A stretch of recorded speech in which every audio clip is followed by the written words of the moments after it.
ഞാൻ ചോദിക്കണം, ഇപ്പോൾ എന്തും ആയിക്കോട്ടെ, യുദ്ധത്തിന് പല കാരണങ്ങളുണ്ടാകും. ഇനി ഈ കൊച്ചുങ്ങളെ കൊല്ലണം എന്തിനാ? നമ്മൾ പണ്ടത്തെ പോലെ രണ്ട് സൈനികരെ ഒന്ന് അടിച്ചു തീർക്കുന്നത്. ഇതിപ്പോൾ എന്തിനാ ഈ കൊച്ചുങ്ങളെയും ഇപ്പോൾ സ്ത്രീകളെ കൊല്ലണം എന്തിനാ? എനിക്കത് ഭയങ്കര ബുദ്ധിമുട്ടാണ് ബ്രോ. എൻ്റെ കണ്ണ് കയറി. ഞാൻ എൻ്റെ ഉമ്മച്ചീനായിട്ടൊക്കെ റിലേറ്റ് ചെയ്യുന്നത്, എനിക്ക് അത് അറിഞ്ഞുകൂടെ. ചിലപ്പോൾ അതെൻ്റെ ചിലപ്പോൾ ഒരു കുറവായിരിക്കാം. എനിക്ക് അങ്ങനെ ഒരു ഇമോഷണലി അങ്ങനെ ഒരു ആളായതിൻ്റെ പ്രശ്നങ്ങൾ എനിക്ക് ഉണ്ടാവാം. പക്ഷെ അതല്ലല്ലോ ബ്രോ.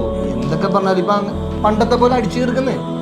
ഒരു അറ്റത്തുനിന്ന് 100 പേര് അവിടെ നിന്ന് പഠിക്കും, ഇവിടെ നിന്ന് പഠിക്കും. എന്നിട്ട് അത് ആരെ ജയിക്കണം, അവരെന്താണെന്ന് വെച്ചാൽ എഴുതിയെടുക്കോ, ഓയിലെടുക്കോ, മറ്റെടുക്കോ, മറിച്ച് എന്താണെന്ന് വെച്ചാൽ ഈ കൊച്ചുങ്ങളെ കൊല്ലണം എന്തിനാണ്? അതെന്തിനാ അങ്ങനെ ചെയ്യണത് ഇവര്? അതോ അങ്ങനെയുള്ള പല കാര്യങ്ങളും ഉണ്ട്. എന്തൊക്കെ അനീതികളാണ് ബ്രോ ഈ വെറുതെ വാട്ട് എവർ ഇറ്റ് ഈസ്. എന്ത് ജനിച്ചു വീണ നമ്മുടെ മതം നമ്മൾ തീരുമാനിച്ചാണ് ജനിച്ചത്. ഈ മതത്തിൻ്റെ പേരിൽ ഒരാളെ ചൂഷണം ചെയ്യണം ശരിയാണോ?